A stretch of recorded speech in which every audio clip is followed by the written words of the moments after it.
Ever wonder how a simple question about downloading the entire internet could change the world? That's exactly where the story of one of Silicon Valley's most influential architects begins. Let's dive into the life of a man who didn't just build a search engine, but architected the future of information itself. His journey started not in a California garage, but in Lansing, Michigan. Growing up, his house was a playground of technology. His father was a computer science professor, and his mother taught computer programming.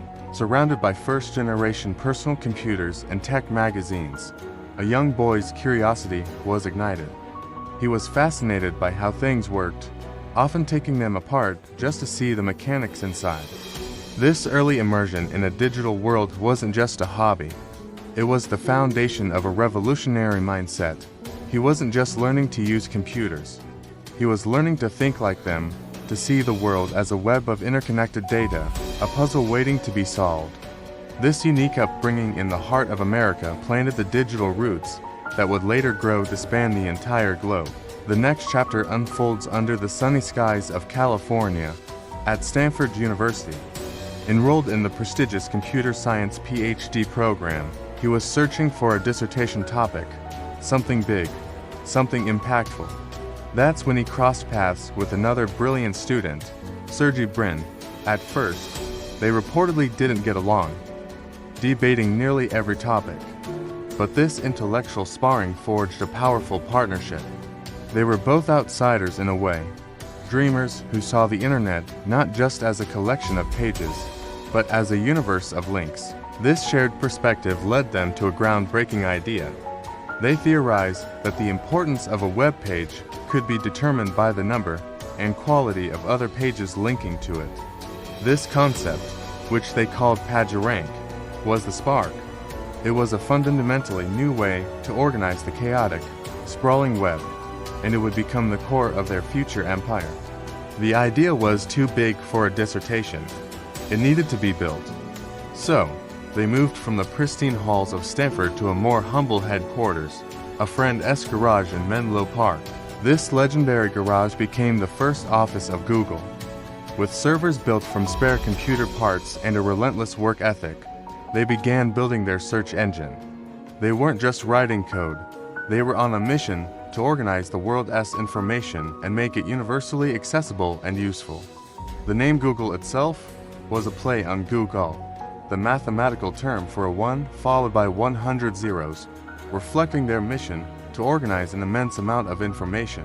From this cramped, cluttered space, a revolution was quietly being launched, one that would soon redefine how we access knowledge, connect with each other, and perceive the world. It was the birth of Google.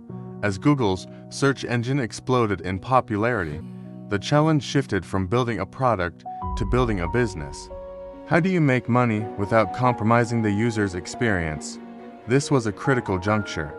The answer came in the form of simple, text-based advertisements linked to search keywords. This model was brilliant because it was useful. Users saw ads relevant to what they were already searching for. This business of search not only generated immense revenue, but also protected the clean, minimalist design of the Google homepage that users loved. They were scaling their vision, turning a powerful tool into a sustainable and wildly successful company. It was a masterclass in monetizing a service while fiercely protecting its core mission. They proved that a company could be immensely profitable while still adhering to its founding principle, do and be evil. But just organizing the web wasn't enough. The ambition was always bigger. This led to the era of moonshots, projects so audacious they seemed almost impossible. Think self-driving cars with Waymo, extending human lifespan with Calico, or providing internet to remote areas with Project Loon. This philosophy was about thinking 10 times bigger, not just 10% better. The belief was that a 10x goal forces you to rethink a problem from the ground up, leading to radical innovation rather than incremental improvements. This culture of encouraging wildly ambitious ideas, even if they failed, is what set Google apart. It was a commitment to using their vast resources to solve some of humanity's biggest challenges. pushing the boundaries of what was possible and inspiring a generation of engineers and dreamers to aim for the stars. As Google grew from a search engine into a sprawling collection of ambitious projects, it needed a new structure. The company that brought order to the internet needed to bring order to itself. This led to the master stroke of creating Alphabet, a new parent company. Google would become one subsidiary, focused on its core internet products, while the other moonshot projects like Waymo, Verily, and DeepMind would become independent companies under the Alphabet umbrella. This restructuring was a work of genius. It allowed each entity to operate with more focus, agility, and independence. It protected the core Google business while giving the more experimental ventures the freedom to thrive or fail on their own terms. He was no longer just the CEO of a search company. He had become the architect of a modern empire, designing a corporate structure built for perpetual innovation and long-term growth. What kind of leader drives such relentless innovation? His leadership style was often described as pushing for uncomfortably exciting ideas. He challenged his teams to think beyond the obvious and to pursue goals that made them nervous. He was known for his quiet, analytical demeanor, preferring to ask probing questions rather than give direct orders. He believed in empowering small, dedicated teams of engineers and giving them the autonomy to tackle huge problems. He famously championed the toothbrush test. A product should be something you use once or twice a day, something that makes your life fundamentally better. This focus on long-term impact over short-term gain, and his willingness to bet big on unproven ideas, defined his unique and powerful approach to leadership. He wasn't just managing a company, he was cultivating an ecosystem for invention. At the heart of all this achievement lies a simple, yet powerful, personal philosophy: the power of curiosity. From his childhood days of disassembling gadgets to his adult pursuit of moonshot projects, an insatiable curiosity was the driving force. He believed that a healthy disregard for the impossible is the starting point for any major breakthrough. He often talked about the importance of maintaining a beginner's mind, approaching problems without the baggage of preconceived notions. This philosophy suggests that the best way to predict the future is to invent it. And invention starts with asking what if, and why not. It's a reminder that revolutionary ideas often come not from experts who know what's possible, but from curious minds who dare to imagine what isn't. What is the legacy of a man who helped rewire the modern world? It's more than just a search bar on a screen. His legacy is in the democratization of information. Before Google, knowledge was often locked away. Now, answers to nearly any question are just a click away for billions of people.